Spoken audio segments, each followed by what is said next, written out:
মাশাআল্লাহ, অসাধারণ। ঢাকা দক্ষিণ সিটি কর্পোরেশন এবং জনতার মেয়র ইফরাত হোসেনের শপথ করার জন্য আজকাল সেই আন্দোলন ঢাকা দক্ষিণ সিটি কর্পোরেশনের সকল কর্মকর্তা কর্মচারী, বিভিন্ন সংগঠন, জাতিগোষ্ঠী একসাথে আজ সম্মিলিত হয়েছে। হাইকোর্টের রায় বৈধ মেয়রকে এখনো শপথ না করাবার আন্দোলন এটা, যে একজন বীর মুক্তিযোদ্ধার সন্তান, যে ঢাকাবাসীর জন্য তার বাবা ত্যাগ করে গেছে, ঢাকাবাসী চিরকাল মনে রাখবে। এই বেটার সন্তান জনতার মেয়র, বিনা ভোটের মেয়র ছিল দুইটা, যুবকেরা তাকে এই জনতার মেয়রকে বহুত হয়রানি নির্যাতন করেছে। আজকে জনতা এখানে উপস্থিত হয়েছে জনতার মেয়রের পক্ষে শপথ গ্রহণ করাইবার জন্য। আছে সাবেক কমিশনার, যুবদলের প্রতি বিভিন্ন দলের লোক সবাই আছে এখানে উপস্থিত আছে।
এখন নগর ভবনের ভিতরে ঢুকতেছে সকল আন্দোলনকারীরা, লক্ষ লক্ষ মানুষ এখন নগর ভবনের ভিতরে ঢুকতেছে।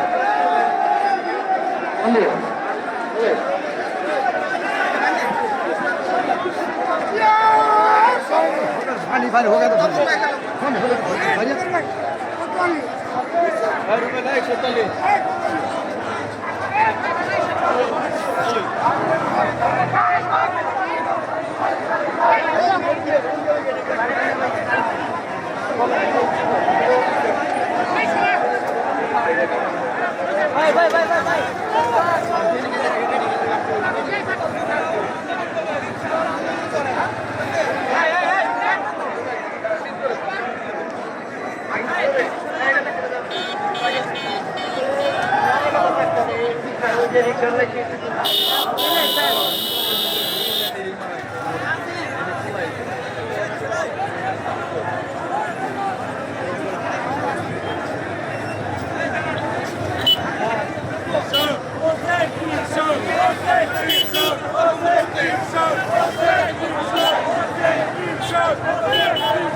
ওরা আমগো মনে আছে কিন্তু রগটা সব করে আছে দেখি বই আর আমি কাছে দেখি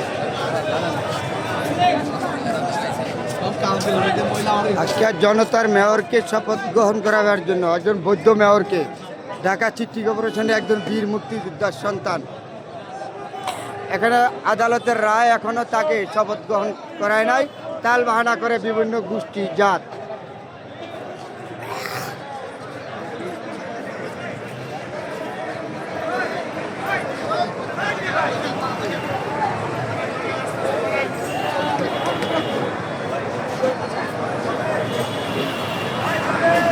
মানে জনতার মেয়রকে শপথ গ্রহণ করাবার জন্য সে আন্দোলন জনতা, যে বীর মুক্তিযোদ্ধার একজন সন্তান, ঢাকাবাসী জানে তার বাবা একজন বীর মুক্তিযোদ্ধা, ঢাকাবাসীর জন্য দলমত নির্বিশেষে কাজ করে গেছে সারা জীবন। এই সিটি কর্পোরেশন উন্নয়নের রূপরেখা একমাত্র সাথে গেছেন খোকার হাতে ধরা। আজকে তার ছেলে নির্বাচিত হয়েছে, এমনকি হাইকোর্টের মধ্যে তাকে রায় দিয়েছে। এখন একটা গোষ্ঠী জাত তাকে নিয়ে তাল বাহানা করতেছে তার শপথ গ্রহণ করাবার জন্য। অতি শীঘ্রই তাকে দায়িত্ব তার হাতে বুঝিয়ে দেওয়া এই জনগণের আজকে এই আন্দোলন। বৌদ্ধ মেয়রকে তারা এখনো তারা শপথ গ্রহণ করানোর দায়িত্ব বুঝা দেয় না, তারপরে জনতা রাস্তায় নেমে গেছে আজকে আন্দোলনের জন্য, বৌদ্ধ মেয়রকে দায়িত্ব বুঝা দেওয়ার জন্য।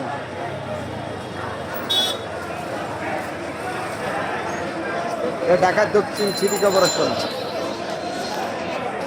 লক্ষ লক্ষ মানুষ দেখেন রাস্তার মধ্যে, আজকে লক্ষ লক্ষ মানুষ দাঁড় হয়ে গেছে দক্ষিণ সিটি কর্পোরেশনের সামনে। একটা লক্ষ লক্ষ মানুষের একটা আগমন হচ্ছে এই জায়গা।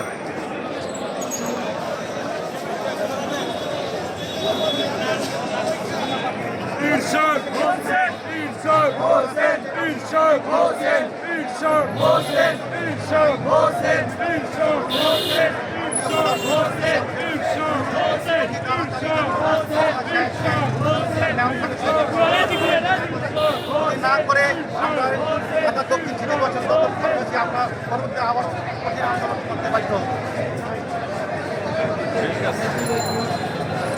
সুন্দর হয়েছে। আপনি রাইডির সাথে তো আসুন, নাহলে প্রস্তুতি নিয়ে যাবেন। আমি রাইডির সাথে আমরা আসছি।